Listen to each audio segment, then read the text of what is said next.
Hello, bonjour. Aujourd'hui, je vais parler du couple Sussex de Meghan Markle et le prince Harry et aussi d'un sondage fait auprès des fans de la famille royale aux États-Unis ou des Américains tout simplement par un organisme qui s'appelle YouGov, et ils ont fait ça pour le compte des tabloïds et l'intérêt était de savoir lesquels des Sussex ou des Cambridge étaient les plus populaires. Donc en fait le titre des articles dans les médias anglais était que aux États-Unis les plus populaires étaient le prince William et Kate Middleton. Entre les deux couples on avait une marge assez fine, c'est-à-dire que Kate Middleton avait peut-être on va dire 62% d'opinion favorable alors que Meghan Markle en avait 56, et le prince William pareil avait aux alentours de 60% d'opinion favorable et le prince Harry en avait 58. Donc les gros titres disaient Harry et Meghan aux États-Unis ne sont pas aussi populaires que le prince William et Kate Middleton.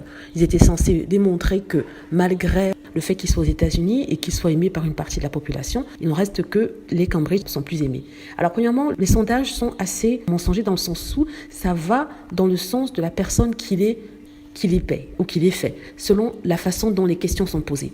Donc, si je vais du principe que je ne remets pas en question le sondage qui a été fait au sujet de la popularité des Sussex ou des Cambridge, je vais quand même attaquer le fait que la marge entre les deux groupes n'est pas si fine que ça si on considère que partout dans le monde, il y a une bataille acharnée pour que Meghan Markle soit vue comme une sorcière et que le prince Harry soit vu comme un idiot. Tous les jours que Dieu fait, il y a des articles dans les magazines et les médias sur le couple qui sont négatifs, pire que négatifs, qui sont mensongers et carrément assassins.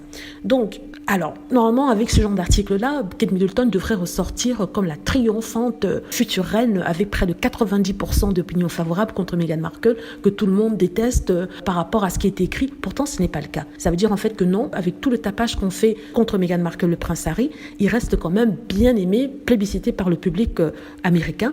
Et malgré tout le tapage qu'on fait sur le prince William et sa femme, en les faisant passer pour des gens ordinaires, des gens normaux, des gens gentils, pleins de compassion, il n'arrive pas à dépasser la barre des 70% qui pour moi veut dire qu'une personne est vraiment aimée. Voilà, c'est de ça dont je voulais parler. D'habitude, je parle des sondages, mais celui-ci ne vaut même pas la peine qu'on le cite. Je voulais juste faire un commentaire par rapport à celui-ci parce que ça m'a interpellée, parce qu'il fallait que je dise quelque chose. Comme je dis sur cette chaîne, je parle toujours de mon ressenti et de ce qui me vient par la tête à l'esprit. Voilà, dites-moi ce que vous en pensez. J'espère que vous avez aimé la vidéo. N'hésitez pas à cliquer sur like si c'est le cas, à vous abonner pour plus de vidéos et à cliquer sur la petite cloche afin d'être averti lorsque je poste une nouvelle vidéo. Merci.